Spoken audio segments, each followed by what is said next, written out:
दोस्तों नमस्कार। बिहार में डेंगू का चपेट इस बार बहुत तेजी से बढ़ा और ऐसे में कई मरीज जो हैं हॉस्पिटल में भर्ती हैं।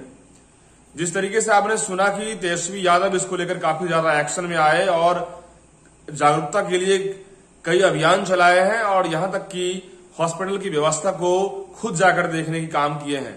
जिस तरीके से एनएमसीएच में वहां के अधीक्षक को उन्होंने सस्पेंड किया और उसके बाद जो एक बवाल शुरू हुआ, यहां तक कि इंडियन मेडिकल एसोसिएशन के जो अध्यक्ष हैं उन्होंने भी तेजस्वी यादव पे एक आरोप लगाया कि वो बिना सो कॉज के आप किसी बड़े डॉक्टर को कैसे हटा सकते हैं।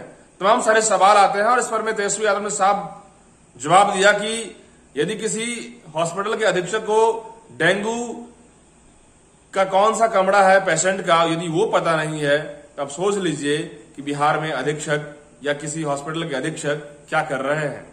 और ऐसे में उन्होंने साफ कहा है कि जिनको जो करना है वो कर सकते हैं, लेकिन हम जनता के लिए बने हैं और जनता हमें वैसे ही नहीं बैठाई है। और इसको लेकर उन्होंने साफ कहा यदि मुझे लगता है कि जहां पे जमीनी स्तर पे मैं जहां पहुंचता हूं वो यहां पे गलत लगता है तो वहां मैं एक्शन तो लूंगा ही। इस उन्होंने साफ शब्दों में कहा है उन्होंने। अब बात आती है कि डेंगू की आड़ में तेजस्वी यादव ने किसी अधीक्षक को हटाया है, इस पर में क्या कुछ असर होगा किसी हॉस्पिटल का, चाहे वो एनएमसीएच हो, चाहे वो पीएमसीएच हो, चाहे वो आईजीएमएस हो, तमाम जितने भी हॉस्पिटल है उस हॉस्पिटल का क्या कुछ अब तस्वीर बदलेगी, ये भी एक बड़ा सवाल है। ऐसे में जनता जो रात दिन जूझती है हॉस्पिटल में जाकर के कि मुझे सही इलाज हो, हम सही डॉक्टर की निगरानी में इलाज करवा सकें, हम पेशेंट बन के जो जाते हैं उस पेशेंट का वहां पे भरपाई इलाज में सही तरीके से हो, कई तरह की बातें निकल के आती है जिसको लेकर आप देखते होंगे लगातार कि पीएमसीएच की स्थिति क्या है, एनएमसीएच की स्थिति आप जाके देखेंगे तो अजीब गरीब लगेगा कि इतनी गंदगी और किस तरीके से वहां पेशेंट लोग रहते हैं। तमाम सारी बातें निकल के आती है। आपको साफ बता दें कि तेजस्वी यादव एक्शन मोड में आए हैं और ऐसे में यदि अधीक्षक को वहां हटाए हैं तो इसका असर तो बढ़ेगा ही।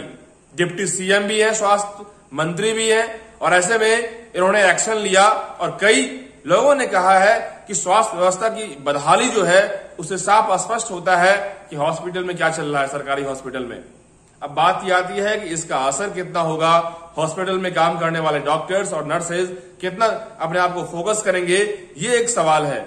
यदि किसी हॉस्पिटल के अधीक्षक को हटा दिया गया विदाउट सो कॉज के तो इसका असर कितना होगा, यह भी एक बड़ा मुद्दा बन के उभरेगा बिहार की स्वास्थ्य व्यवस्था को लेकर। इससे पहले बात आती है कि कई सारे स्वास्थ्य कर्मी ये कहते हैं, इससे पहले मंगल पांडे थे स्वास्थ्य मंत्री, जिनको लेकर काफी सवाल खड़ा हुआ था कि मंगल पांडे ने जो भी संसाधनें दी या फिर हॉस्पिटल में कई तरह की समस्या थी उसको फुलफिल नहीं किया गया। लेकिन बात आती है कि मंगल पांडे जाने के बाद तेजस्वी यादव एक्शन में जो आए हैं तो वो उन्होंने एक्शन क्यों लिया, क्योंकि मिली भगत से कोई काम नहीं होता। जब तक किसी चीजों को आप जमीनी स्तर पर जाकर के उसके हर एक मुद्दे और हर एक पहलू पे फोकस नहीं करेंगे तो फिर आप किसी सिस्टम को सुधार नहीं सकते हैं। यदि स्वास्थ्य मंत्री के रूप में तेजस्वी यादव ने जो किया है, कहीं ना कहीं एक चर्चाओं का सवाल, बाजार गर्म हो चुका है।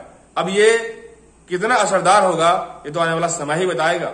लेकिन अधीक्षक तो सस्पेंड हो गए हैं और आईएमए के कई लोग जो है आरोप लगा रहे हैं। क्या ये अधीक्षक का सस्पेंड वापस होगा या फिर तेजस्वी यादव वैसे ही हॉस्पिटल को अब बख्शेंगे? कई सारे पहलुओं पे हम और भी बात करेंगे। फिलहाल और भी अपडेट्स के लिए हमारे साथ जुड़े रहिए। तब तक के लिए बहुत बहुत शुक्रिया।